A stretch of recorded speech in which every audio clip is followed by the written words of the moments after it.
France, les Sentai sont connus pour ça, ou malheureusement pour ça. Et les Metal Hero, grâce à ce personnage emblématique de la Toei.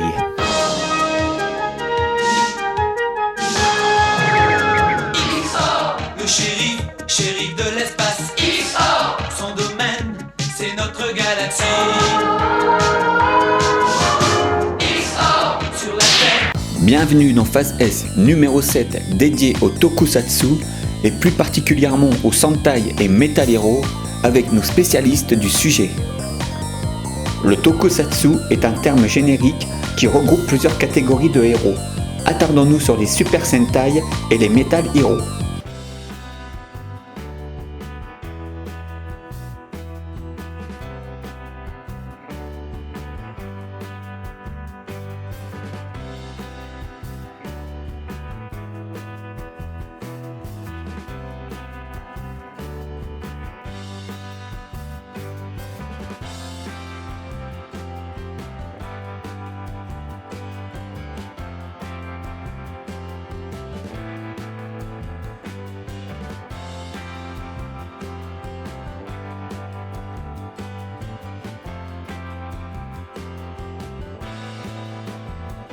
Les Sentai, c'est plus de 40 ans de série sur le petit écran au Japon. Le 40e anniversaire a été fêté en 2016, voyons voir comment ceux-ci ont été créés. Alors effectivement, ça a commencé en 1975, ce qui est vrai et pas vrai. En fait, je vais t'expliquer pourquoi. En 1975, en fait, a commencé Himitsu Sentai Goranger. Goranger, ça a été le premier escadron en fait Super Sentai qui a été créé, donc avec les premiers codes du Super Sentai, à savoir des couleurs différentes, à savoir un leader red, une fille rose, etc., etc. Mais il y avait quelque chose quand même de particulier, c'est qu'à l'époque, ils n'avaient pas de mecha. Pour les gens qui nous regardent, le mecha, c'est un robot géant. Généralement, c'est celui qu'on voit et qui bat le grand méchant une fois qu'il grandit. Mais bref, on va passer. L'année d'après, 2 ans après, excuse-moi, puisque Goranger a duré 2 saisons. C'est la seule série dans l'histoire du Super Sentai qui a duré 2 ans, si on fait abstraction d'Akiba Ranger. Akiba Ranger, c'est une série parodique qui a eu lieu dans les années 2000, mais qui au final est tout à fait officielle pour moi. Et pour la Toei aussi. Et du coup, ça a duré 2 ans. Après ces 2 ans, il y a eu donc Jaka qui a commencé. Et Jaka, ça a été un flop total. Déjà, ça a été un flop total, tout simplement parce que on commence une série en fait avec un chiffre porte-malheur chez les Japonais, qui est à savoir le numéro 4. Et faire commencer quelque chose avec un numéro 4 au Japon, c'est une très très mauvaise idée, parce que ça signifie la mort aussi. Ils ont fait apparaître un 5e personnage, à savoir Big One, qui était un blanc d'ailleurs, son costume était tout blanc et arc-en-ciel. Mais malheureusement, le mal était fait et le Super Sentai est mort pendant 2 ans. Alors pourquoi je t'ai dit qu'au final c'était vrai et que c'était pas vrai que ça a commencé en 1975, le Super Sentai? Tout simplement parce que il y a des codes dans le Super Sentai, à savoir un escadron de 3 ou 5 personnes, jamais 4, à plus recommencer, avec le code couleur et notamment le red qui est le leader, avec une fille aussi, etc. etc. Et je t'en ai parlé, il faut un mecha, il faut un robot géant. Et ces 2 séries n'avaient pas de robot géant. Et c'est suite à une erreur d'un magazine, incluant en fait Goranger et Jaka comme des Super Sentai, que la Toei a dit oh, après tout ça va nous permettre d'avancer un peu l'anniversaire, avancer des regroupements de super équipes. Et du coup on va les considérer tous les 2 comme des Super Sentai. Le Sentai déjà est inspiré d'un dessin animé japonais à la base, à savoir Gatchaman, la bataille des planètes. Donc là ils étaient déjà 5 et il y avait déjà un petit peu certains codes donc, qui ont été réutilisés donc, par le Sentai, qui je rappelle donc a commencé en 1975 avec Goranger. Alors ce qu'il faut savoir, c'est qu'à la base c'était une histoire de Ishinomori, donc qu'on connaît un peu, c'est pas super connu, par Cyborg 009. Et à la base, je pense que quand ils ont essayé de faire le genre, ils pensaient pas que ça durerait aussi longtemps. Donc c'était un espèce d'essai. Et c'est plus un dérivé du Kaiju Eiga, donc en fait avec les Godzilla, tout ça qui étaient des grands films sur grand écran, ils ont essayé de renouveler à moindre échelle un support télé quoi, pour ce genre de truc. Voilà. Donc après l'évolution, elle s'est faite au fur et à mesure des années en fait. par plein de biais, il y a eu l'apparition de nouveaux personnages. Par exemple, à la base, il devait être 5. Après, il y en a eu 6, 24, 12, des milliers éventuellement. Il y a eu le concept du robot géant aussi qui est apparu. C'est intéressant le robot géant parce que la première fois qu'il est apparu, c'est dans la série de Spider-Man japonaise. Donc tu vois, c'était même pas dans un truc franchement japonais. C'était une coproduction avec Marvel du coup, qui voulait un petit peu vendre du Spider-Man au pays du soleil levant. Et puis il y a aussi les canons là, tu sais, quand ils se réunissent pour finir l'ennemi avant qu'il grandisse justement. Il y a eu le principe aussi effectivement de l'ennemi qui grandit pour qu'après on puisse lui botter les fesses avec le robot. Enfin, il y a eu plein de choses qui ont évolué à ce niveau-là et ça a aussi évolué au niveau de l'acting. Parce qu'avant, tu avais des gars qui faisaient essentiellement partie de la JAC, c'est-à-dire que c'était une école qui leur apprenait à faire de la comédie, mais aussi à faire des arts martiaux. Donc en fait, les acteurs qui jouaient dans ces séries, ils étaient rodés à toutes les disciplines. Alors que maintenant, on a plutôt tendance à prendre des idoles, des beaux gosses et compagnie. Et puis donc du coup, quand ils sont transformés, après, là effectivement, c'est des vrais cascadeurs. Parce qu'il faut savoir aussi que souvent, le rôle costumé et le rôle en civil, c'est par la force des choses pas la même personne qui joue. Pas parce qu'elle sait pas faire, enfin maintenant si, mais je veux dire avant, pas parce qu'elle savait pas faire, mais pour gagner du temps. C'est-à-dire que pendant qu'on tourne les scènes civiles à un endroit, on peut aller tourner les scènes en costume ailleurs. Ça fait gagner du temps sur la production parce qu'il faut bien se dire que le Sentai, c'est une production à petit budget. Ça va faire hurler certains, mais il paraît, je suis pas certain parce que ça me paraît tellement énorme, mais il paraît qu'un épisode d'Hélène et les garçons, ça coûte plus cher qu'un épisode de Sentai. Alors tu te dis what? Donc voilà, je veux pas dire de bêtises, je confirme pas, mais j'ai entendu dire ça et ma foi c'est possible. Donc quand tu te dis que quand même dans le Sentai il faut toute la pyrotechnique, il faut les arts martiaux, il faut des effets spéciaux et tout ça, qu'une sitcom de base d'AB Productions ça coûte plus cher, voilà quoi. Je vous laisse vous faire votre avis là-dessus. Battle Fever, comme je t'ai dit, après Jaka, donc c'était une catastrophe. En gros, le Super Sentai, ça a été tué dans l'œuf, complètement. Mais les producteurs de la Toei se disent, bon, il y a les Kamen Rider qui fonctionnent bien, c'est dommage de se priver encore d'un créneau sur les écrans. On va essayer de recréer justement tout ça. Ils ont mis 5 personnes, un robot géant, avec le Muteki Shogun, du coup l'invincible Shogun, hein, du coup même le nom est ronflant, c'est leur mecha. Et ils avaient une particularité eux aussi, c'est que tout simplement ils représentaient chacun un pays. Donc Battle Japan qui était le raid, bon ben voilà, un Battle Japan, bataille japonaise, c'est super classe. Tu avais Miss America, tu avais l'Égypte, tu avais tous les pays, tu avais même la France. D'ailleurs c'est marrant parce que dans le générique on entend oui et c'est assez rigolo. Et alors là, le succès est absolument incroyable. Les ventes de jouets explosent totalement. Le Muteki Shogun est arraché puisque tous les gamins veulent un robot géant au final de leur côté. Et au final, il y a même eu aussi la première adaptation de jeux vidéo avec Battle Fever. Donc voilà, vraiment tout l'engouement, tous les éléments étaient liés pour qu'on puisse enfin avoir les prémices du Super Sentai. Le succès, la recette fonctionne. La recette donc du coup est utilisée toutes les années, systématiquement, pendant une durée de 49 à 52 épisodes correspondant au nombre de semaines d'une année. Et du coup jusqu'à aujourd'hui, il n'y a plus d'interruption au niveau du Super Sentai. Les Sentai ont acquis leur lettre de noblesse au fil des années, mais qui décide et comment sont-ils créés? Alors je vais te parler maintenant d'une légende grande comme le monstre du Loch Ness, à savoir je vais te parler d'Ate Saburo. Alors Ate Saburo, c'est tout simplement celui que tu vas trouver derrière toutes les séries de Super Sentai. Et ce gars, pour les connaisseurs, pour les cinéphiles, c'est un peu... je peux pas dire Alan Smithy parce qu'Alan Smithy c'est celui qui signe, enfin quelqu'un qui a honte de son œuvre. C'est que Ate Saburo en fait c'est plein de producteurs, c'est plein de scénaristes et ils se cachent derrière ce nom là pour entretenir une légende. En fait ni plus ni moins c'est la Toei qui est derrière ça, puisqu'ils disposent des droits avec, généralement ils ont un partenariat aussi avec TV Asahi, et c'est eux qui décident justement des thèmes avec les différents producteurs ou avec d'autres légendes comme par exemple Hiroshi Butsuda qui est en charge de la plupart des effets spéciaux sur toutes les séries, en disant ben voilà, aujourd'hui, qu'est-ce qu'on va faire cette saison, qu'est-ce qu'on va faire, est-ce que ça peut être surtout bankable pour nous? Comment est financée une série Sentai? Y a-t-il du sponsoring ou des accords commerciaux avec d'autres sociétés? Ta question est très très pertinente.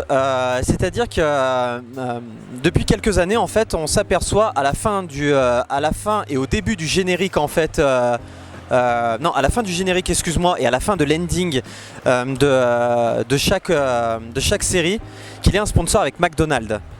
Donc voilà, donc maintenant en fait les séries sont sponsorisées et d'ailleurs il peut y avoir du placement de produits dans les séries. C'est vraiment ce que je trouve dommage.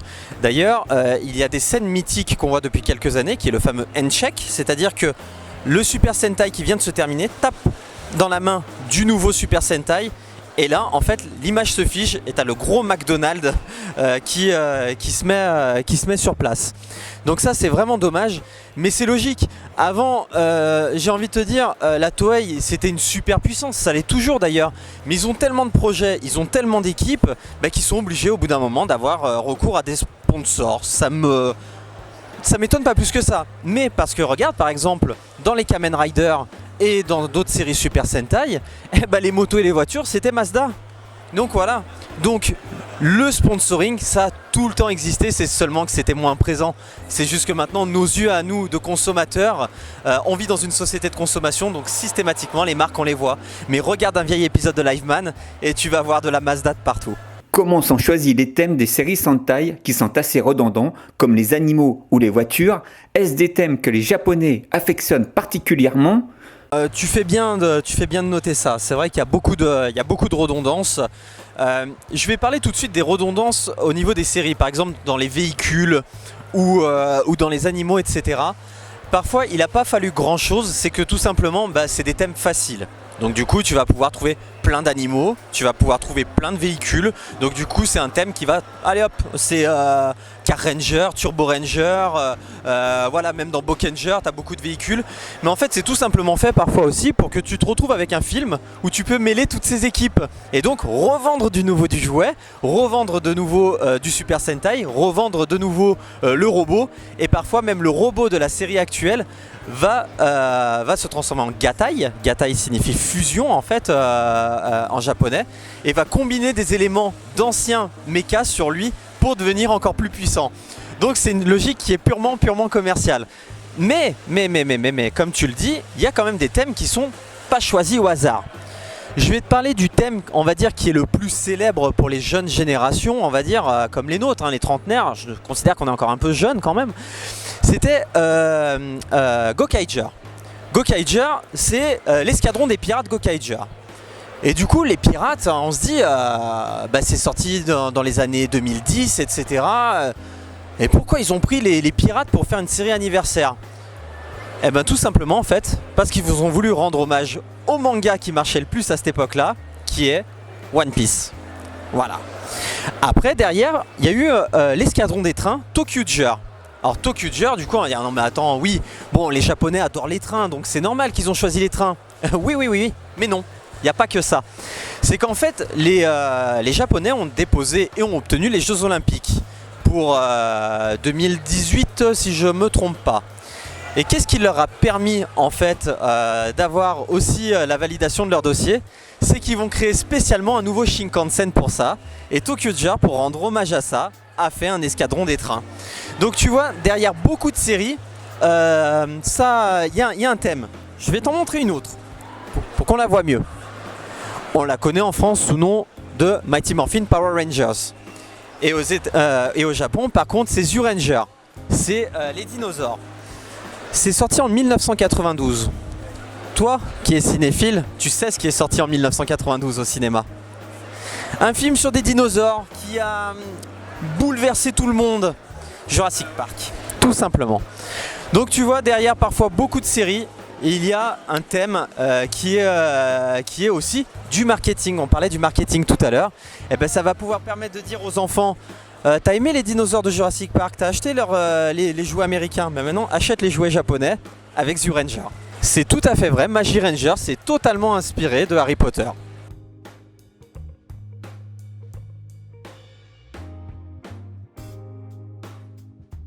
encore une fois ta question est super pertinente. Parce qu'il y a deux écoles. Il y a eu la période Showa, qui s'est passée il y a quelques années de ça, et il y a la période Heisei, c'est celle qu'on connaît actuellement. Dans la période Showa, on choisissait un acteur, des acteurs, tout simplement parce qu'ils savaient faire des arts martiaux. La plupart du temps, ils étaient cascadeurs d'ailleurs. On les voyait tourner dans des films d'arts martiaux, etc., karaté et tout le pataquès. D'ailleurs, pour la plupart, notamment comme Kenji Oba, le célèbre Gavan Xor, on l'a vu tourner dans des films d'arts martiaux, etc., et il a continué par la suite. Et actuellement, par contre, maintenant, on cherche encore une fois du marketing. C'est-à-dire qu'on met des idoles, on met des gars qui ont fait des groupes de musique, ou alors qui sont des acteurs de séries de drama. On ne les sélectionne plus pour leur qualité martiale, mais tout simplement parce qu'ils ont un beau faciès et qu'ils sont très vendeurs pour les magazines. Sauf à de très rares reprises, par exemple comme Kenji Oba, qui a interprété 3 Sentai à lui tout seul, où il assumait pleinement les cascades qu'il effectuait. Maintenant, non, c'est plus du tout les mêmes.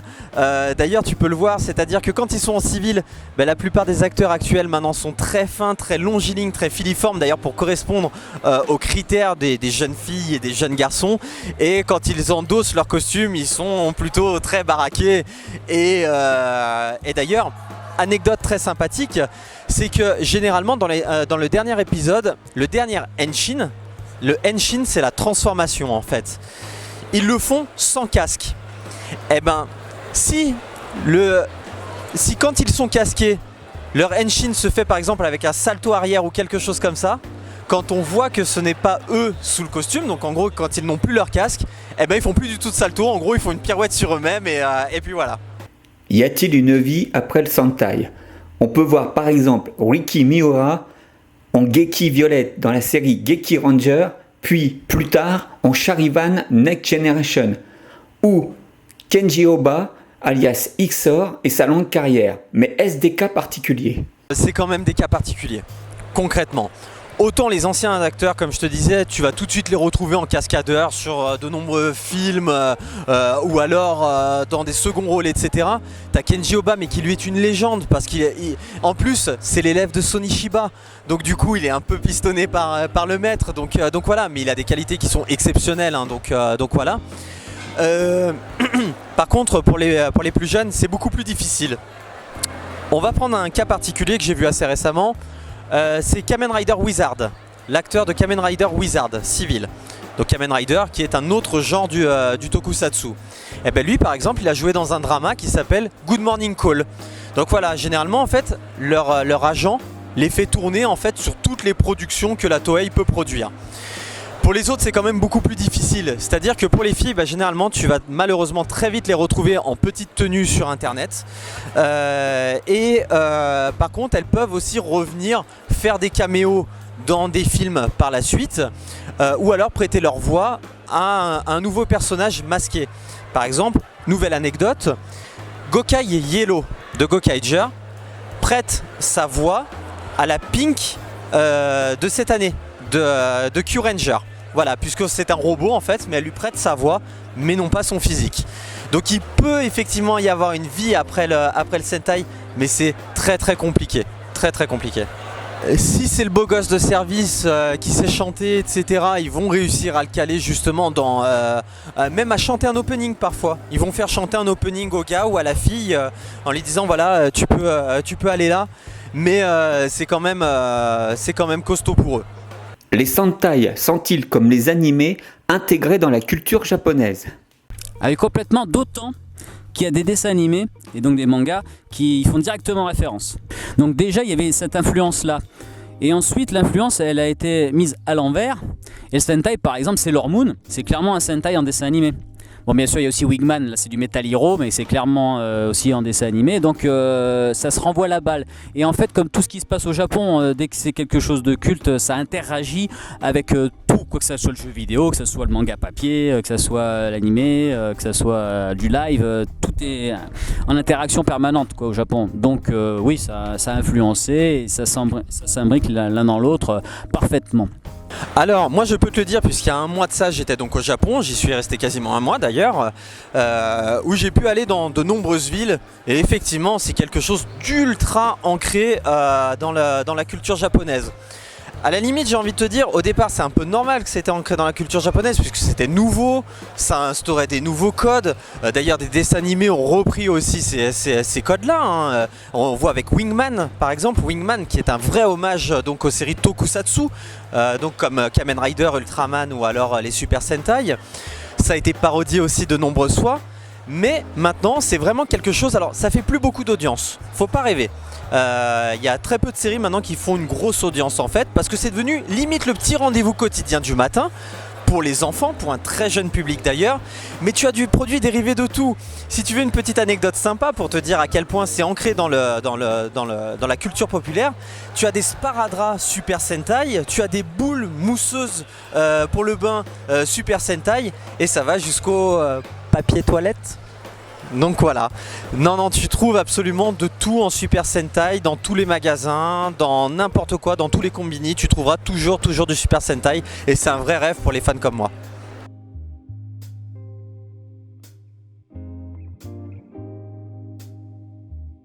Alors, en fait on a eu quasiment tout à partir de Bioman, si on parle vraiment du Sentai, hein. Donc Sentai, on a commencé à Bioman qui était la 8ème série au Japon, donc déjà les 7 d'avant, nada. Et après, on a presque tout eu jusqu'à Jetman. En fait, je crois que la seule et unique qu'on n'a pas eu dans toute cette période, c'était Changeman. C'est-à-dire que c'est celle qui était tout de suite après Bioman au Japon. Parce qu'il fallait le temps de se rendre compte que Bioman ça marchait et de se dire on va acheter les autres. Bon, entre-temps, le temps que, en plus, Bioman est passé d'abord sur Canal+, donc c'était assez confidentiel. Donc du coup, il a fallu attendre que ça soit au Club Dorothée sur TF1 pour vraiment ça fasse le gros boom. Et bien sûr, entre-temps, pendant ce temps, il y a une année qui s'est écoulée, l'année où laquelle Changeman a été donc diffusé au Japon. Donc le temps de raccrocher un petit peu les wagons. Bon, voilà. Après, il est possible aussi que, comme dans Changeman, il y ait des monstres qu'on va appeler les patrouilleurs pour Power Rangers, c'est-à-dire les petites merdes là, qu'ils envoient, ou les Mecharon si vous voulez pour les Bioman, ils étaient un petit peu horribles. Donc peut-être qu'aussi ils ont volontairement refusé de passer de Changeman parce qu'ils se sont dit non, ça va faire peur aux petits enfants français. C'est juste moi qui dis ça, je pense. Après, voilà, je dis les deux possibilités sont là. Il y avait le temps de latence et puis se dire non, on va peut-être pas passer celui-là. Bon. Alors après, fort de ce succès, donc IDDH a décidé de réitérer le truc parce que c'est IDDH qui nous a proposé en premier, et donc ils ont décidé de sortir Maskman. Alors il y a Flashman avant, qui est quand même passé au Club d'eau, mais bizarrement c'est pas celle qu'ils ont décidé de garder pour continuer à exploiter le truc. Je sais pas pourquoi, peut-être qu'ils la trouvaient pas assez bien, bon ça c'est des avis. Et donc ils se sont mis d'accord avec le Club Dorothée là pour faire vraiment un merchandising par rapport aux jouets dans les magasins de jouets. Parce qu'avec Bioman, le problème c'est que comme le succès a été tardif, au moment où il y a eu le gros succès, gros boom, les jouets ils étaient déjà plus dans les magasins. Donc un gros coup à perdre pour Bandai et compagnie. Donc ils sont mis un peu d'accord, ils se sont dit Maskman, si on le sort comme ça va peut-être pas parler plus que ça aux gens. Par contre si on leur dit que c'est un autre Bioman, ça va mieux marcher. Donc du coup ils se sont dit on va appeler ça Bioman 2 Maskman. Comme ça les gens sauront quand même que c'est comme Bioman. Et là ce coup-ci on va mettre le merchandising pour que tout le monde achète. Donc voilà, donc c'est un plan purement marketing en fait, parce qu'il faut savoir aussi que les marchands de jouets, malheureusement la plupart du temps quand ils font ce merveilleux métier, c'est pas pour l'amour du jouet, c'est pour l'amour de l'argent que ça peut rapporter. Parce que forcément à Noël et pour les anniversaires, voilà. Donc en gros, les marchands de jouets, ils ont des listings, ils choisissent un titre sur je sais pas quel truc ils se fournent, mais enfin t'as un agent quoi qui vient pour leur expliquer bon voilà cette année Bandai sort ci sort ça, c'est comme si c'est comme ça, on pense que ça va vendre tant, mais enfin c'est très abstrait. Par contre quand tu leur dis on va sortir les maîtres de l'univers, on va sortir les chevaliers Zodiac et qu'ils ont déjà vendu avant et que ça s'est bien vendu, tout de suite ça leur parle et ils vont dire bah oui. Donc je dis pas qu'ils ont bien vendu Bioman parce que comme je te l'ai expliqué c'était pas assez machin. Mais bon, ils se sont dit que si ça c'était Bioman 2 et que ça avait déjà un peu d'impact, voilà. Donc toute cette histoire, c'est une histoire de marketing. On appelle ça Bioman 2 et 3, donc pour Liveman après, juste pour les marchands de journaux, enfin pour les vendeurs de jouets et pour les fans. Donc du coup, ces séries-là, comme elles étaient chapeautées par IDDH, par AB, tout ça, on les a eues intégralement. Donc Bioman 1, 2, 3, donc c'est-à-dire Bioman, Maskman et Liveman. Et ensuite les autres séries c'était plus problématique parce qu'ils ont voulu passer quelques épisodes pour vendre des jouets, et pas forcément diffuser tout. Alors Flashman, dont je te parlais justement juste avant, ils ont tout doublé, mais ils n'ont pas tout passé. Ça passait en plus très tôt le matin, c'était dans le Club Dorothée Mini du matin à 7h30 du matin, donc fallait se lever pour le voir, donc c'est passé un petit peu en catimini. Ensuite, la suivante c'est Five Man, ça ils en ont passé vraiment une toute petite pelletée, 5-6, pas plus. Et ils en ont doublé 26 sur les 50 et quelques qu'il y a. Donc ils ont doublé à peu près la moitié. Donc j'avais passé le reste. Turbo Ranger c'est pareil, ils en ont doublé la moitié. Et donc ils ont passé la moitié qui a été doublée, ça au moins tout ce qui a été doublé a été diffusé, contrairement à Five Man. Et puis alors Jetman, là ça a été l'hécatombe, donc c'est la dernière série qu'on a eue. Alors déjà elle était un peu plus violente sur plein de plans, et donc ils ont volontairement enlevé quelques épisodes qu'ils ont jugés eux violents. Ça aussi c'est relatif, on peut en discuter. Et donc ceux-là ils ont décidé de les écarter du doublage, pas les diffuser. En plus le doublage ils l'ont fait un petit peu au doublage de Nicky Larson, c'est-à-dire en disant des conneries. Par exemple souvent t'avais les gars qui disaient ça va tu veux un café, donc un truc complètement machin. Les méchants ils parlaient tout juste comme ça. D'autant il y avait Maurice Sarfati donc qui fait les grands méchants, la City Hunter qui faisait là le méchant Radiguet dans Jetman. Donc voilà, donc déjà plupart des épisodes qui sont passés à l'as, donc ils sautaient des épisodes, t'avais même pas tout dans la continuité. Et puis bien sûr on n'a pas eu la fin. Et donc voilà, et pourtant c'est une des meilleures séries avec Liveman. Donc au final, pour répondre à ta question, les Sentai qu'on a eu intégralement, et ben il y a guère que les 3 Bioman quoi. Voilà. On a eu aussi Liveman pour le Super Sentai. Liveman absolument mythique, qui a marqué tous les trentenaires comme moi, parce que c'était une série qui était sombre, violente, adulte, et en quelque sorte nous les gamins on avait le droit de la regarder. Et aussi, Liveman c'est la première fois qu'on a un Gatai. Donc c'est-à-dire une fusion de plusieurs mechas pour faire un super robot. Donc voilà, le Gatai Fusion, je vous rappelle. Oui, on a eu 3-4 séries au final qui ont été diffusées, mais toujours à moitié. On a eu Bioman, bien évidemment, qui a été diffusé en totalité. Bioman qui a été diffusé au démarrage sur Canal+, encrypté. Et du coup après Bioman a été diffusé quelques années plus tard sur le Club Dorothée avec nouveau générique, etc. C'est vraiment lui d'ailleurs, on le voit, la série a été diffusée, ça a été la première série diffusée en entier, et derrière tu as eu donc Bioman 02, Bioman 03 qui en fait s'appelait Maskman, Liveman, etc. Donc en France nous c'était tout Bioman, comme des années plus tard Saban fera tout Power Ranger. Alors moi personnellement c'est Liveman, donc Bioman 3. Mais c'est un goût que je partage avec plein de fans de Sentai. En général, quand tu vas les interroger, je pense qu'ils vont tous te dire Liveman. Alors pourquoi Liveman ? Alors déjà, il y a une particularité, Liveman, c'est que quand la série commence, ils ne sont que 3. Alors après il y en aura 2 autres pour faire le quota quand même de 5. Et justement le fait qu'ils soient que 3, du coup ils ont encore plus d'épisodes qui leur est dévolu à chacun. Et donc du coup on peut encore plus fouiller leur personnalité. Et ce qu'il y a de bien dans Liveman, c'est surtout le scénario qui est génial. Bon après le robot, les tenues, tout ça sont super cool aussi. T'as les acteurs aussi qui ont beaucoup de charisme et qui arrivent vraiment à jouer le truc vraiment bien. Bon Megumi Mori est très joli, ça aide aussi. Enfin il y a plein de choses qui font que ça marche. Alors il y a aussi plein d'acteurs justement qu'on a vu au préalable, si on a eu la chance de le voir, dans Flashman. En l'occurrence le grand méchant, le Dr Bias, il était déjà dans un rôle très important dans Flashman. Et là aussi les méchants ils ont du charisme, et en plus ce qui est intéressant c'est que les gentils et les méchants à la base ils étaient tous collègues dans l'université scientifique qu'ils faisaient, et donc il y a aussi cet attachement là qui fait, parce qu'au début on sait pas trop, on les voit juste rapidement qui sont collègues, mais on sait pas s'ils s'aiment plus que ça ou quoi, et au fur et à mesure des épisodes tu vas voir des flashbacks qui vont te raconter qu'il y en a un qui est amoureux de l'autre, que l'autre était fier de l'autre, enfin il y a des histoires qui se passent, et les personnalités de chaque protagoniste sont vraiment fouillées. T'as aussi un robot donc, qui est un peu le bras droit du méchant et qui a un charisme de dingue. Et donc c'est lui qui sert aussi à grandir le géant à la fin de l'épisode. Et en fait c'est ça, c'est que tous les personnages ont du charisme, les acteurs ont du charisme, le scénario est béton. Et c'est super prenant, donc c'est pour ça que Liveman c'est super. Et ensuite la deuxième aussi qui est ma préférée et qui est préférée de beaucoup, c'est Jetman dont je te parlais. Parce que justement comme Alors il y a une légende, là aussi je veux pas m'avancer en disant que c'est vraiment ça qui s'est passé, on sait pas trop. Mais il paraît que en fait le genre s'est soufflé au Japon et qu'ils ont décidé de faire leur va-tout sur Jetman. Bon bah écoute, ça marche plus, alors on va faire ce qu'on veut. Alors donc du coup ils ont un peu cassé le moule et ils ont mis là des protagonistes qui n'étaient pas dédiés à être des super-héros. Parce que la plupart des Sentai en général, même si a priori ils sont pas faits pour ça, ils embrassent leur carrière de héros très facilement. Dès le premier épisode, ils savent tout faire. Dès le premier épisode, oui, on va sauver la Terre, il n'y a pas de souci. Alors que dans Jetman, à la base, il y a effectivement 5 protagonistes qui sont choisis pour être des Jetman pour défendre la Terre et compagnie. Seulement, ça se passe mal. Il y a une couille dans le potage. Et donc, du coup, il n'y a que le rouge qui est vraiment quelqu'un qui est formé pour ça. Et donc, le laser qui devait les transformer est tombé par hasard sur des kidams en ville. Donc, c'est tombé sur une petite étudiante, sur un gars qui faisait son jardin, sur une riche héritière et sur un mec un peu loupard, tu vois. Et donc, c'est des gars qui sont pas faits pour être des héros et qui n'ont même pas envie de l'être, même après qu'ils le soient devenus. Donc du coup t'as le Black qui est vraiment le rebelle, qui en a rien à foutre, c'est limite s'il a vraiment envie, non mais j'ai autre chose à foutre, hein, là. T'as la petite collégienne qui au début, attends je veux bien sauver la Terre mais il faut me payer, tu vois. Et donc il y a plein de trucs comme ça, puis l'autre, bah, je fais mon jardin, moi j'y connais rien, en plus il est un petit peu grassouillé le gars.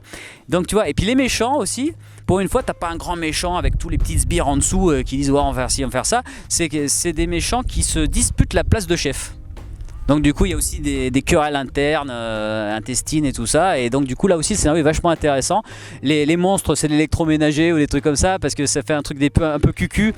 Donc t'as Garçon Coiffeur, en fait c'est un sèche-cheveux qui devient gentil, c'est l'épisode super marrant. T'as Bonne Bibine aussi, c'est un distributeur de boissons. Et en fait quand tu bois la boisson tu changes de personnalité. Enfin il y a plein de trucs délirants comme ça. Et donc Jetman ça a été vraiment dans le délire, allez on y va à fond. Et puis même la fin aussi est particulièrement inédite, mais je vais pas la dévoiler ici. Qu'en est-il des jouets Sentai vendus en France? Alors là c'est pareil, comme je t'ai expliqué donc l'histoire avec Bioman. Après souvent, ce qui est intéressant de savoir c'est que même les séries avant Bioman, on a eu des jouets. Alors qu'on n'avait pas du tout la série. Par exemple on a eu Denziman, on a eu le robot, donc tu avais le petit robot comme ça, tu avais aussi le robot qui allait dans son transporteur. Qu'est-ce qu'il y a d'autre? Il y a eu aussi Dynaman, il y a le robot qui est sorti. J'ai jamais réussi à le trouver, d'ailleurs j'ai un message si vous l'avez. T'as aussi du Go Ranger, je crois que c'est sorti du Go Ranger, ils ont sorti justement le transporteur aussi. Et t'as 2-3 petits jouets comme ça qui sont sortis avant, mais ça sortait comme étant un robot lambda et on savait pas la série qui allait avec. C'est arrivé aussi pour les dessins animés, on a quelques trucs dont on n'a jamais eu le machin avant, donc voilà. Alors donc, à partir de Bioman, donc normalement on aurait dû avoir à peu près tout.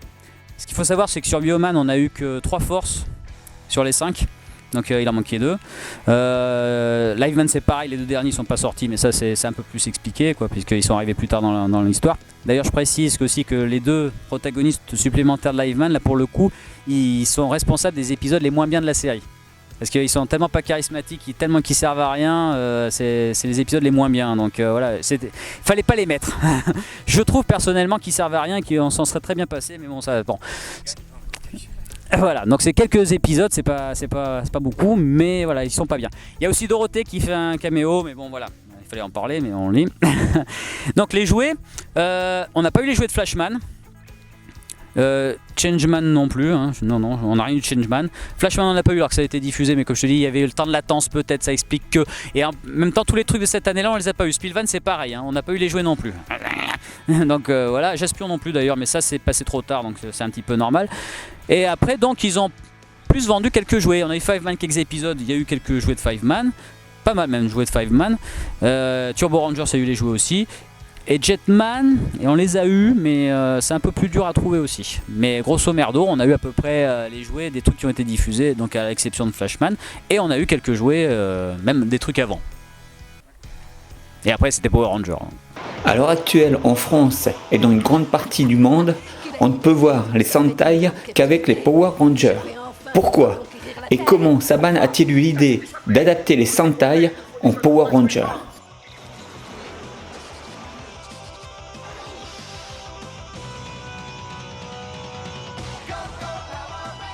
Alors ça c'est Saban qui a racheté le concept. En fait pendant très longtemps il a pensé que ça pouvait marcher les Sentai aux US. Donc apparemment il a essayé d'en diffuser. Apparemment il avait déjà essayé de faire un pilote de Bioman avec Marc Dacascos. Donc là c'est le truc, petite curiosité. Donc il y avait déjà des bioman, il voulait déjà commencer à faire un petit peu son bazar. Donc apparemment il n'arrivait pas à vendre le concept ou ça. Et puis en 92 par miracle il a réussi à vendre le concept. Apparemment dans un premier temps les chaînes ils y croyaient moyen. Alors ils disaient bon écoute t'en fais 13, on voit si ça marche et puis bon apparemment ça a marché, hein, faut croire. Et donc par contrat parce que comme les Japonais voyaient que c'était quelque chose qui marchait bien et que bon à part en France et au Brésil ils n'arrivaient pas trop à percer ailleurs. En même temps ils s'en foutent un petit peu mais bon ils n'y arrivaient pas. Mais ils sont bien d'accord pour vendre des jouets par contre. Et donc à partir du moment où c'était Saban et que c'était américain, il y avait un potentiel de vente plus gros. Donc en gros ils ont signé un truc avec Saban pour te dire bah, tu fais ce que tu veux de nos séries en dehors du Japon et de l'Asie. Et donc il avait le monopole à partir de là pour la France et pour les autres pays. Donc en gros on est obligé de se taper Power Rangers et on n'a pas le droit de faire venir les vrais. Alors il y a eu des interruptions parce qu'il y a eu une époque où Saban a laissé tomber les Power Rangers et c'est Disney qui a repris. Mais c'était sûrement dans les mêmes conditions. Et puis là, Saban a repris Power Rangers. Alors, n'aimant pas Power Rangers, n'étant pas féru de la chose, tout ce que je peux te dire, c'est que mes potes qui sont fans trouvent que la période Disney était encore moins bien, si c'est possible, que la période Saban sur Power Rangers. Donc voilà, après, pour les détails, il faut demander à quelqu'un d'autre. Alors, je ne sais pas ce qu'il en est de la politique européenne. Ce qui est sûr, c'est que Saban a réussi à faire un contrat en béton avec la Toei. Effectivement, ce qui lui permet de racheter ou ne pas racheter ou même de collaborer sur les séries japonaises pour les influencer. Notamment comme la dernière Q-Ranger. Les scénaristes de Power Rangers travaillent sur Q-Ranger actuellement. Donc c'est quand même costaud hein, pour que les Japonais acceptent ça. Je pense surtout en fait qu'en France et dans les autres pays, je vais faire abstraction, tu me pardonneras, de France 5, qui est plus un hommage au final qu'une véritable volonté de lancer quelque chose. Ou même Saturday Man, Amandine, si tu me regardes, c'est plus pareil. Et voilà encore un hommage de la part de nos amis belges qu'une véritable série. C'est surtout que ça coûte énormément. Je pourrais pas te dire le budget exact, mais ça coûte énormément parce que mine de rien, même si on est toujours à critiquer, à dire ça fait cheap. Oui, ça fait peut-être cheap et ça coûte très cher aussi. Et il faut un casting, il faut des décors, etc. Donc c'est vraiment quelque chose de costaud. Non, clairement, Saban n'a pas l'exclusivité du Super Sentai dans le monde entier. Parce que par exemple, les Coréens, les Chinois ont développé leur propre série, notamment avec Grand Caesar, où justement ils ont un escadron de je sais plus combien de personnages, avec je sais plus combien de robots, etc. Donc les Chinois ont réussi à développer leur série, et les Coréens eux aussi viennent de développer leur propre Power Rangers, c'est-à-dire qu'ils ont fait exactement la même chose que les Américains, mais en allant encore plus loin. C'est-à-dire qu'ils ont redesigné les mechas, ils ont redesigné les costumes et en plus ils ont mis des acteurs coréens sur des scénarios originaux, avec des méchants d'ailleurs originaux. Donc concrètement, Saban, je l'admire pour ça, a une mainmise totale, il a réussi à barricader le truc, concrètement. Mais tout simplement, pourquoi tu le vois pas en Europe? Mais c'est parce que personne ne veut, ça va pas plus loin que ça. Peut-être, je sais pas si ça reviendra dans les questions, mais on peut se faire refouler par des éditeurs qui détiennent pourtant des droits de séries de Super Sentai. Power Rangers, c'est aussi des films. Un en 1995, un autre en 1997 et le dernier sorti cette année en 2017.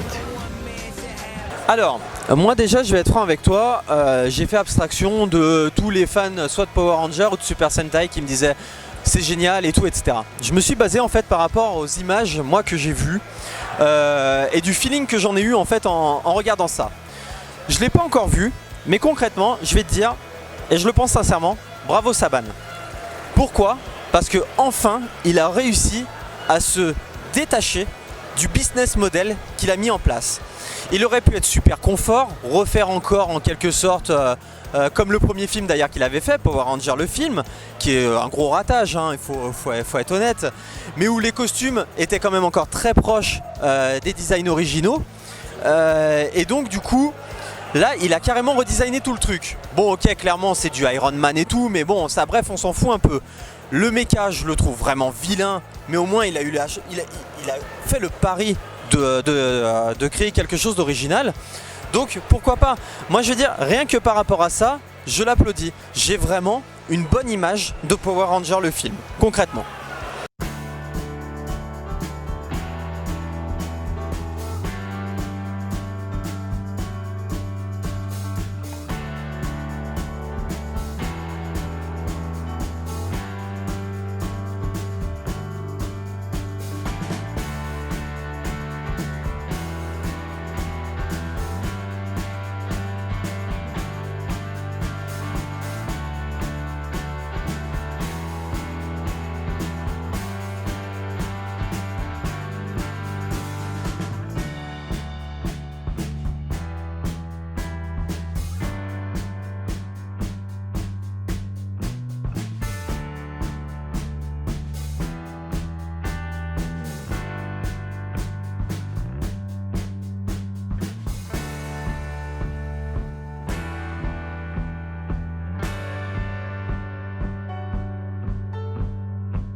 Les Power Rangers, c'est plus de 20 ans de présence à l'écran. Mais quelle est la différence avec les Sentai originaux? Alors, la différence est très simple. Du coup, en fait, Saban, il avait essayé d'implanter les Super Sentai à la base aux États-Unis et dans le monde entier, mais comme ça, de but en blanc. Les Américains, ils ont regardé, ils ont fait tu rigoles, c'est quoi? En plus, c'est sous-titré ton machin. Jamais, on veut plus jamais voir ça. Il a essayé d'adapter plein de séries, dont Bioman d'ailleurs, avec Marc Dacascos. Ça vient de sortir l'information assez récemment et c'est même pas un fake. Pour faire le Bioman vert, il me semble. Et là, Saban il dit bon sang, mais je suis sûr que ça va marcher le Sentai. Il manque quelque chose. 1992, Zyuranger, c'est enfin la série qui est moins dramatique que les autres, moins violente que les autres. Et il se dit, je vais adapter ça. En plus des dinosaures, c'est juste génial quoi.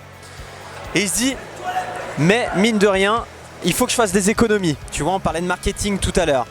Donc qu'est-ce que je vais faire? Qu'est-ce qui n'a pas marché? Les Américains n'aiment pas voir des têtes de Japonais. Ok, je vais faire un scénario américain, des héros américains en civil, mais par contre toutes les scènes de combat sont les scènes de combat japonaises et ça lui a permis de couper les coups en deux. Les Metal Heroes sont une autre catégorie du tokusatsu. Si XOR et Charivan sont les plus connus en France, d'autres ont également été diffusés.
Alors le Metal Hero c'est mon genre que j'adore.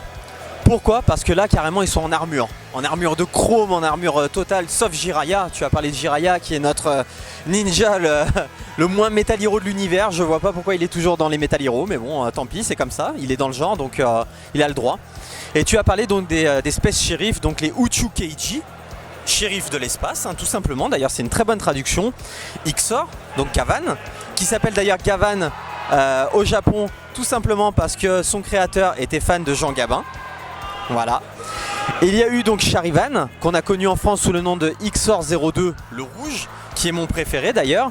Et donc Shider, Captain Shider, qui lui était en fait le bleu métallisé. Donc ce genre est bien particulier parce que généralement en fait il y a un héros. Ou alors c'est des équipes de héros comme dans Winspector où du coup ils sont 3. Mais là c'est les Rescue Heroes. Chez les Metal Heroes justement tu trouves plusieurs sous-genres. Tu trouves les Uchu Keiji qui sont une trilogie à eux-mêmes. Tu trouves aussi les Rescue Heroes, donc comme Winspector, qui eux justement ont un lien en fait avec soit la police, soit les ambulances ou les trucs comme ça. Tu as aussi les B-Fighters qui ont été adaptés par Saban en Beetleborgs. Donc Beatfighter et Beatfighter Kabuto qui ont été adaptés en Beetleborg et Beetleborg Metallix. Donc vraiment ça c'est des genres moi que j'apprécie vraiment parce qu'ils ont vraiment ce côté grosse masse etc. Mais par contre ils ont à peu près le même nombre d'épisodes, hein, toujours pour correspondre au nombre de semaines. Et eux ont réussi par contre à développer un truc encore particulier, c'est que parfois ils faisaient des team-up, donc des équipes avec les Super Sentai et les Kamen Rider. Alors Metal Hero, on a pratiquement tout eu à partir du moment où on a eu... parce que, si tu veux, il y a plein de sous-genres. Donc des Metal Hero, il y en a eu quelques autres qu'on connaît pas forcément. Mais tu as la grosse... le gros focus, c'est avec XOR. Donc les Uchu Keiji, dans un premier temps. Parce que XOR, c'était vraiment le gros machin, le gros Barnum. Donc Gavan. Et donc XOR, Charivan, Shader, on les a eu, mais il faut voir dans quel état. Alors, Shader, j'y arrivé, XOR. Donc, XOR. On l'a eu dans de bonnes conditions. Ça passait dans Recréa 2, c'était un avant-programme, c'était bien exposé, donc ça a bien marché. Il fallait avoir le standard de 52 semaines de diffusion. Seulement XOR ne fait que 44 épisodes. Donc IDDH avait acheté à l'époque les 8 premiers épisodes de Charivan, les avait diffusés à la suite et l'avait appelé XOR 02. La logique aurait été de continuer parce que ça avait été un gros succès XOR. Donc on aurait dû enchaîner sur Charivan et Shader. Mais que nenni. Je pense que là encore on doit remercier Jacqueline Joubert. Je vais faire un petit tacle tant qu'on y est. Parce que donc, je vous rappelle que c'était la responsable des programmes jeunesse d'Antenne 2 qui ne voulait pas de Goldorak. Et donc parce qu'elle ne voulait pas de Goldorak et même qu'elle a le succès de Goldorak, elle n'a pas voulu acheter les autres robots qui ressemblaient de peu ou loin à Goldorak. Donc je pense qu'il y a des chances que quand elle a vu XOR, elle aimait peut-être pas plus que ça non plus et qu'elle se dit non mais c'est bon, je vais pas enchaîner avec encore un autre XOR et encore un autre XOR, donc on va en passer qu'un. Je pense qu'il y a des grandes chances que ça soit passé comme ça, mais bon, c'est mon avis. Et donc après, miraculeusement, on a eu le droit à voir Charivan et Shader, mais c'est passé sur M6 à 12h30, à une époque où M6 n'avait pas du tout l'audience qu'elle a aujourd'hui, juste avant La Petite Maison dans la Prairie, donc tu vois un petit peu le mélange des genres, et donc c'est passé assez inaperçu. Alors donc ça a été un autre doublage, donc pas du tout les mêmes voix, pas du tout les mêmes noms aussi, parce qu'il y avait déjà des noms qui avaient été donnés donc, dans XOR 02 pour les méchants et compagnie, donc ils ont tout changé. En plus, ce qu'il faut savoir aussi, c'est que les 4 premiers épisodes de Charivan n'ont pas été redoublés à cette occasion. Ils ont commencé bizarrement, on ne sait pas non plus pourquoi, à l'épisode 5. Alors là aussi, moi j'ai des théories, surtout j'ai ma théorie. Peut-être qu'ils étaient au courant qu'effectivement quelques épisodes avaient été englobés pour être dans XOR, mais qu'ils ne savaient pas que c'était 8 et qu'ils ont pensé que c'était les 4 premiers. Je pense que c'est peut-être ce qui s'est passé. Donc ce qui explique que donc l'épisode 5 à 8 existe avec 2 doublages. Celui d'XOR 02 et donc celui de Charivan. Et donc c'est passé sur la 6 vite fait et ils ont rediffusé partiellement pendant une semaine de vacances, je crois, Shader sur le Club Dorothée, mais vraiment vite fait, on n'en parlait plus. Donc du coup, pas exposition de malade. Par contre, le Club Dorothée, quand il a commencé, il a passé Spilvan qui était là en plein boom. Là, ça a super bien marché, c'est passé 2 fois presque intégralement. Il y a un épisode qui n'existe pas en français parce qu'apparemment les Japonais ne l'ont pas livré à AB. Donc voilà, donc c'est la petite histoire. Ils vont qu'un épisode c'est le 6, hein, je crois, le 4 ou le 6, un truc comme ça. Et donc après, comme Spilvan marchait bien, ils ont décidé de passer le Metal Hero d'avant, à savoir Jaspion. Donc on a eu à peu près tous ces trucs là. Après on a eu aussi les Winspector, ça c'est les Rescue Heroes, c'est un autre truc. Là aussi il y a eu une trilogie, on a eu que Winspector et partiellement encore, hein. Et puis après, bon, tout ce qui est autre Metal Hero du Japon, et il y en a moult, J'aime personne, Machine Man, des trucs comme ça on n'a pas eu du tout. Spectreman et Sankukai sont-ils des Metal Heroes? Alors, c'est pas des Metal Hero, non. Sankukai, c'est un truc particulier, parce que en fait, la genèse de Sankukai, c'est Star Wars. Parce qu'en fait Star Wars, à l'époque, vous savez, maintenant on a les films pratiquement le même jour partout, sauf exception. Donc à l'époque, ça mettait très longtemps pour qu'un film qui sortait aux US sorte ailleurs. Et en l'occurrence, pour que Star Wars sorte au Japon, il fallait compter 6 mois de décalage. Donc c'est quand même pas mal. Ou un an, je sais plus, je crois que c'est 6 mois. Et donc les Japonais, bien sûr, même si ils n'étaient pas autant au courant que maintenant, ils ont quand même entendu parler de Star Wars. Ah tiens, il y a un truc aux US qui marche bien, qui cartonne, ça s'appelle Star Wars, gna gna gna gna. Donc là, un petit gars très intelligent s'est dit, attends, je vais essayer de faire mon Star Wars à moi, le sortir avant pour essayer de grappiller un petit peu, tu vois, que les Japonais ils ont l'impatience, puis il faut faire un petit truc pas de chauvin, il faut faire un petit truc de la maison. Donc ils ont fait un truc qui s'appelle les évadés de l'espace. Donc Uchukara no Message, si je dis pas de conneries en japonais. Et donc c'est leur Star Wars à eux. Donc ça n'a rien à voir avec Star Wars, je vous le dis tout de suite, hein, c'est juste dans l'espace, machin, les histoires sont quand même assez éloignées. Mais ils avaient quand même un gros budget ce machin. Et ça a cartonné au Japon, ça a mieux marché que Star Wars. Donc comme quoi ils aiment bien quand même le truc. Et donc après quand même, comme ça avait été un peu cher à produire, ils se sont dit on va recycler un petit peu les maquettes, certains plans et trucs machin et faire une petite série télé. Donc là pour le coup Sankukai, donc la série en l'occurrence, elle est beaucoup plus proche de Star Wars parce que t'as carrément un gars qui ressemble à Han Solo, t'as carrément un singe pour évoquer Chewbacca, t'as carrément le robot pour évoquer à la fois R2D2 et C3PO, 6PO. Donc voilà, donc là pour le coup ils ont beaucoup plus pompé sur Sankukai. Ça se passe 500 ans après le film. Et le seul acteur qui joue dans les deux, c'est Sanada, donc qui joue à Yato, mais pas dans le même rôle. Donc voilà. Et donc ça a été surtout fait Senkukai dans un premier temps pour exploiter en fait le succès du film qu'ils avaient fait et donc rentabiliser les maquettes et tout le tralala. Et on voit qu'ils n'ont pas beaucoup d'argent parce que quand tu regardes la série, tu vois que le masque de Seaman, donc l'homme singe, il s'abîme au fur et à mesure des épisodes, il est de plus en plus pourri à force de tourner machin truc. Ça se voit que le budget était un peu ric-rac. C'est pareil, ils ont des trucs en espèce de filet de pêche de poisson là, et tu vois aussi que ça commence à s'effriter, un peu à s'abîmer, tu vois, au fur et à mesure de la série. Donc c'est un cas à part, on va dire, Senkukai. Et Spectreman, ce qui est intéressant, c'est qu'on a eu que des séries de la Toei animée, de la Toei, sauf Spectreman. Parce que Spectreman, c'est P-Production. C'est un cas particulier parce qu'on l'a eu via les US, donc qui ont fait leur propre montage, qui ont cuté des séquences, qui ont, je sais plus comment ça marche, mais je crois qu'en fait, aux US, ils ont mis ensemble les épisodes pour faire plus long. C'était des épisodes doubles. Que nous en France on a coupé après en deux. Je sais pas si c'était comme ça au Japon. En plus Spectreman au Japon c'est un peu plus compliqué parce qu'il y a d'abord eu un pilote où il ressemblait pas trop à Spectreman. Je sais même plus comment ça s'appelait. Et donc il y a eu une genèse si tu veux où le héros c'était le Dr Gory en l'occurrence, mais qui avait plus l'apparence de Caras. Donc c'était plus ça le premier pilote. Vous pouvez le voir sur YouTube d'ailleurs. Et donc il y a eu cette genèse là. Et donc Spectreman on l'a eu via les US. Et l'autre petit truc à savoir aussi sur Spectreman, c'est que Spectreman, on a commencé à connaître avec les bandes dessinées en France avant même qu'il soit diffusé à la télé. Parce que normalement ça aurait dû être diffusé avant Senkukai. Parce que ça a été racheté donc directement aux Américains. Et en fait Jacqueline Joubert, quand Uchesse lui a proposé Senkukai, elle a trouvé que c'était mieux, donc elle a préféré passer Senkukai. Et donc on a eu Spectreman bien longtemps après, parce que quand même elle avait acheté les droits, donc on les a eu juste avant que l'échéance des droits tombe en fait. Et Spectreman, c'est plus dans l'ambiance des Godzilla et des trucs comme ça, du Keiju Eiga. C'est plus dans ce domaine-là. Et plus dans le domaine Ultraman aussi, pour un parallèle japonais. Donc c'est un genre encore différent. Dans les séries japonaises, on a souvent une femme forte aux côtés du héros. Et, bien souvent, une méchante avec une forte personnalité. Qu'en est-il réellement ? Alors, la position de la femme est très particulière au Japon. Ça, clairement, il faut le savoir. C'est pas qu'il y a une relation de machisme ou etc. Mais la femme, en gros, référera toujours à l'homme. C'est comme ça. Je peux même pas te l'expliquer. Pour l'avoir vécu, c'est même pas du machisme en plus. C'est vraiment parce que c'est comme ça. Si ça peut vous choquer, je suis désolé, allez au Japon, vous verrez, c'est pas du tout comme ça qu'il faut le percevoir. Le truc, c'est qu'avant, je te parlais encore des périodes Heisei et Showa. Dans la période Showa, les femmes étaient fortes, effectivement. Elles avaient un vrai rôle. Moi, je me souviens de Blue Dolphin, justement, dans Liveman, qui était costaude. Dans Kaku Ranger, je me souviens de Kaku White, qui était limite la vraie leader, d'ailleurs, dans la série. Et maintenant, j'ai un peu de mal avec du Gomene, c'est tout le temps ça.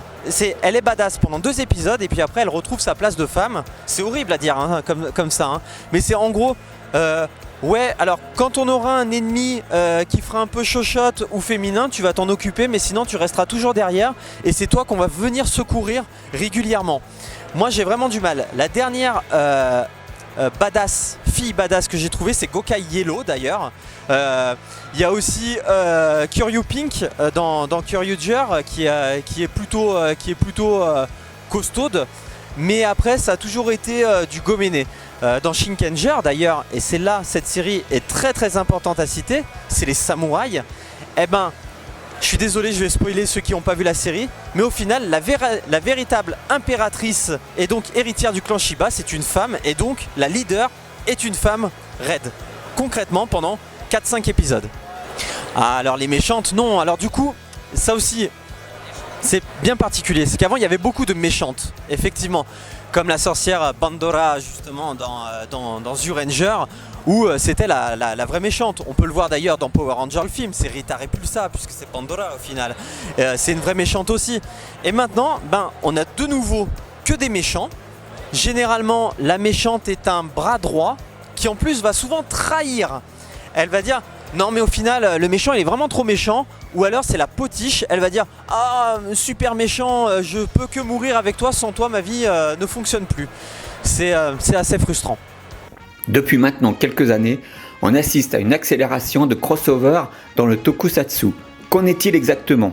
Ah bah c'est complètement récurrent, c'est tous les ans, tu as forcément le crossover avec l'équipe de l'année d'avant, après tu as l'équipe d'après, voire éventuellement, comme tu disais, des trucs anniversaires. Donc pour les 30 ans, 35 ans, 40 ans du genre, voire quelques petits trucs extra. Et je pense que ce principe-là, c'est un truc qu'on doit aux Power Rangers. Parce qu'il faut se rappeler que les Power Rangers, c'est les premiers à avoir instauré le fait que plusieurs costumes différents, donc Sentai différents, interagissaient entre eux. Parce que dans Power Rangers, ça suit tout. T'as une nouvelle équipe, t'as des gars qui changent de costume, t'as des gars qui reviennent, des trucs comme ça. Donc du coup, le crossover est un petit peu récurrent et ça tendance à revenir. Et au Japon, c'est pas un truc du tout qui se faisait. Alors t'avais un truc de temps en temps, t'avais par exemple le dernier épisode spécial de Shader où t'avais Xor et Charivan qui arrivaient.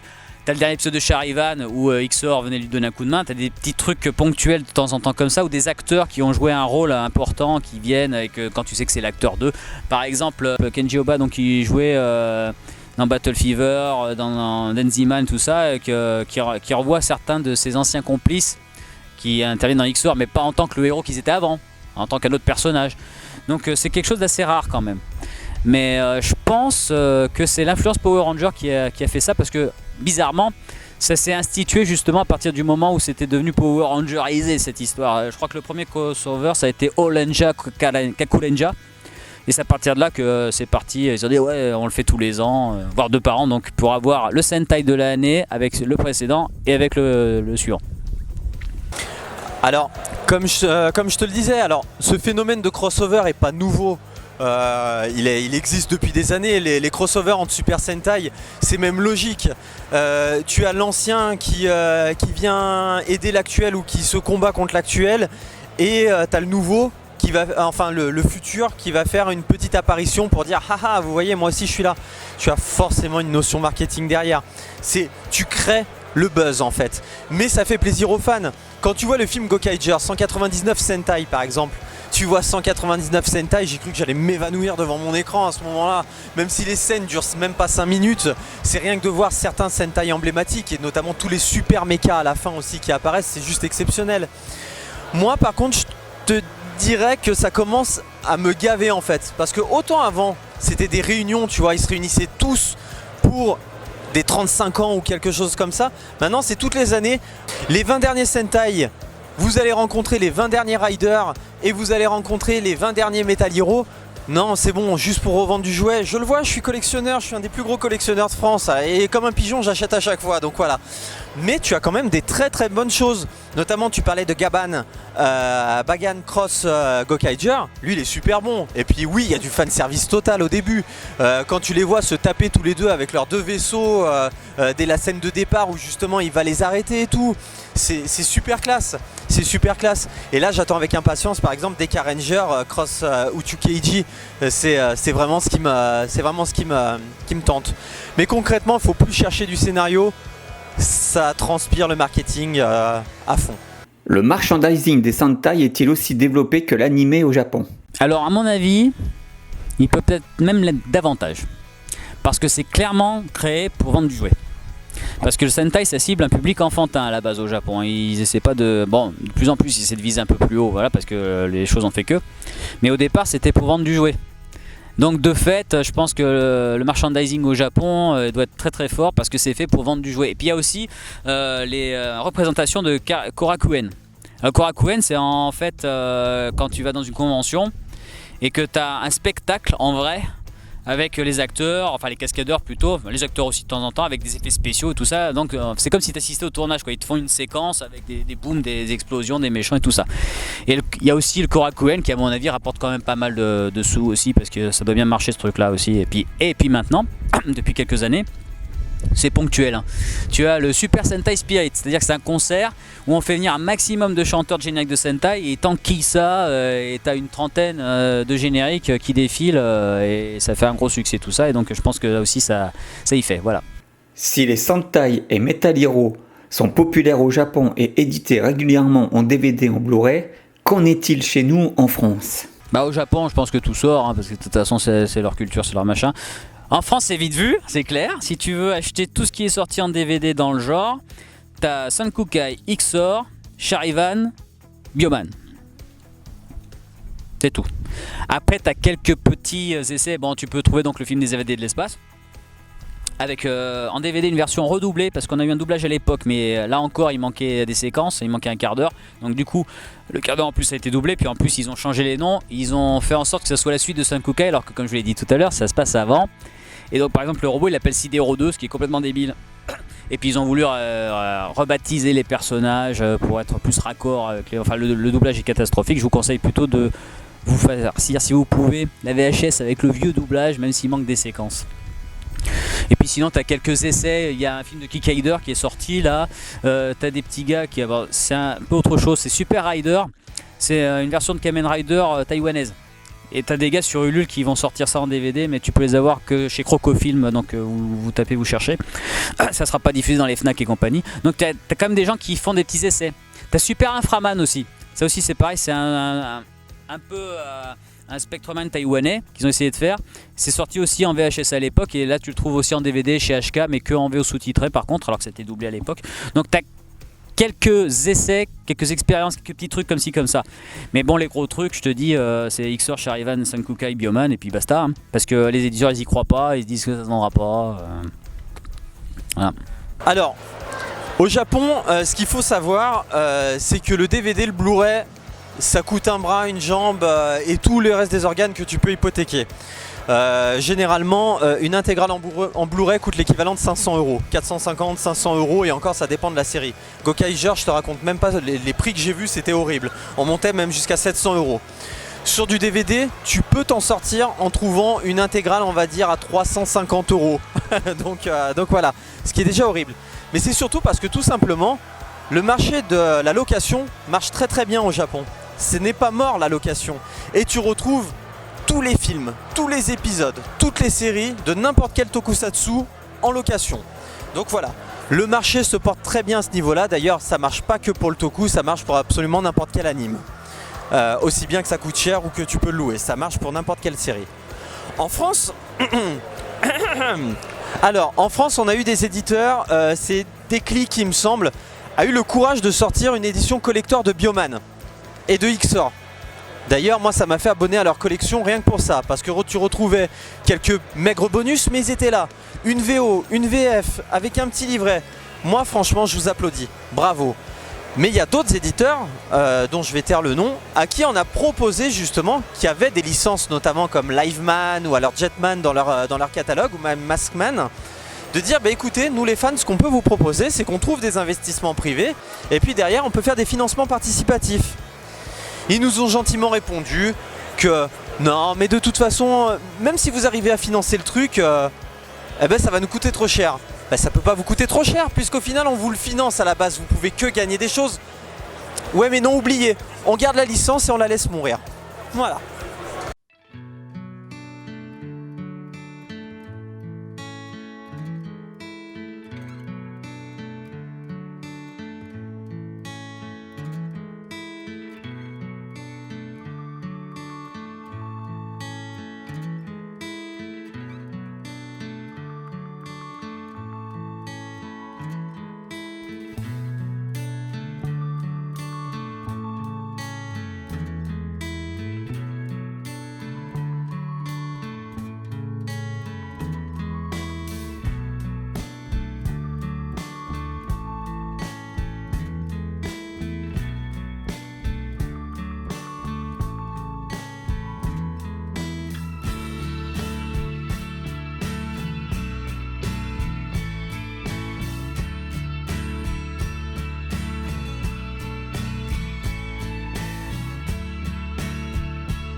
Tout au long de cette émission, vous avez entendu parler de Kamen Rider, une autre catégorie du tokusatsu.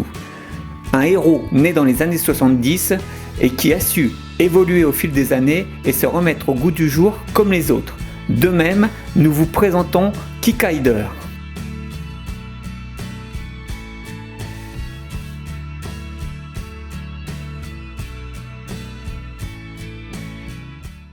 Tout comme les animés, c'est à des stars locales que l'on fait appel pour créer les génériques et les BGM des Sentai.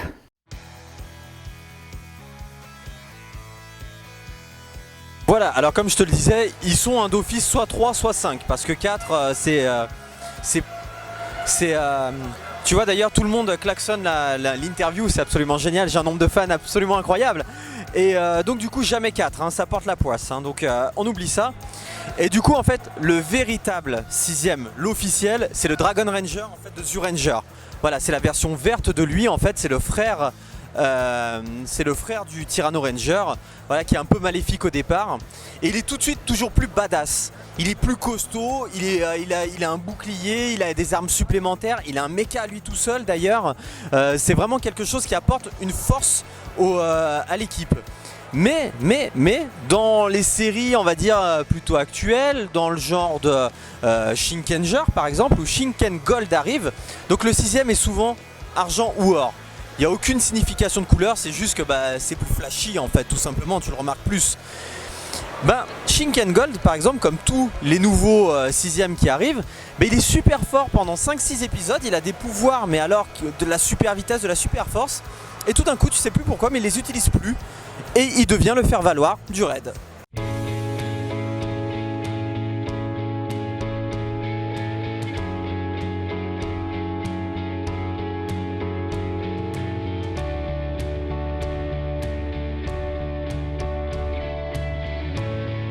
Le tokusatsu, et plus particulièrement les Sentai, sont de plus en plus présents dans les conventions via par exemple la Power Rangers Family ou la Kibu Corp, l'association de notre invité Ludo qu'il nous présente.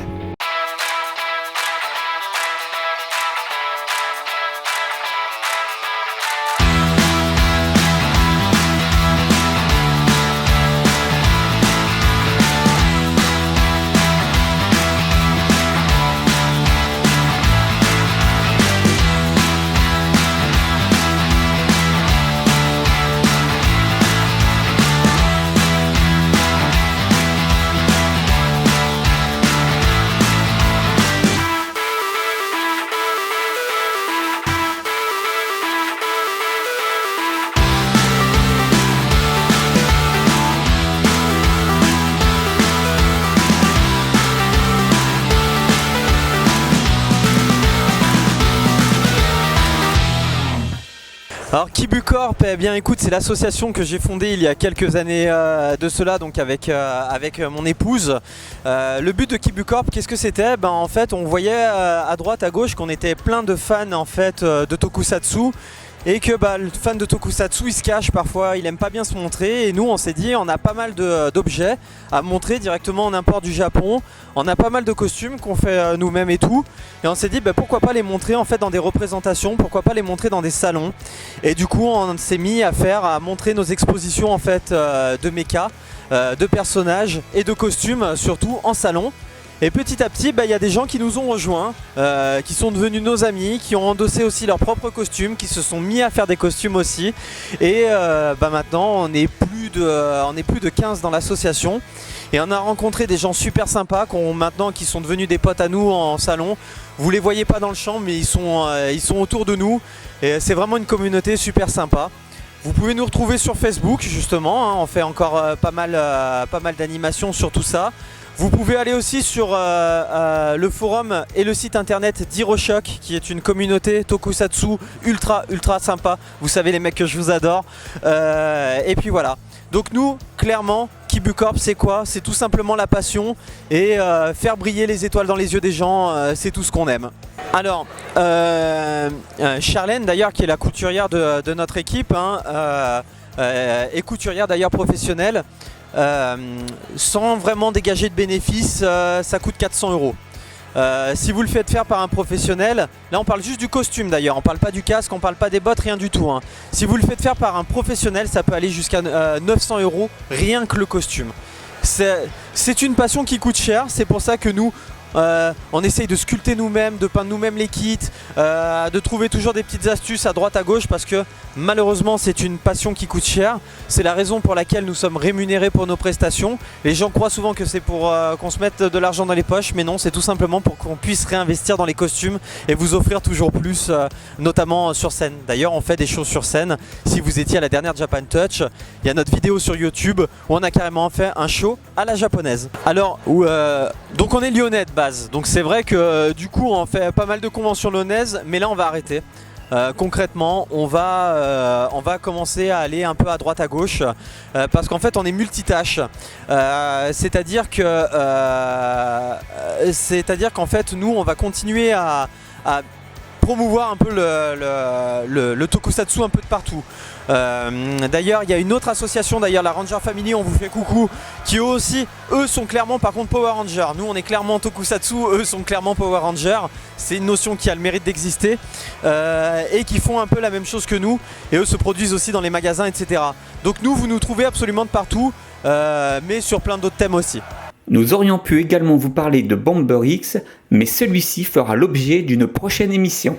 Nous ne pouvions terminer cette émission sans citer le seul Sentai français, les France 5, ainsi que le seul Sentai belge, Saturday Man.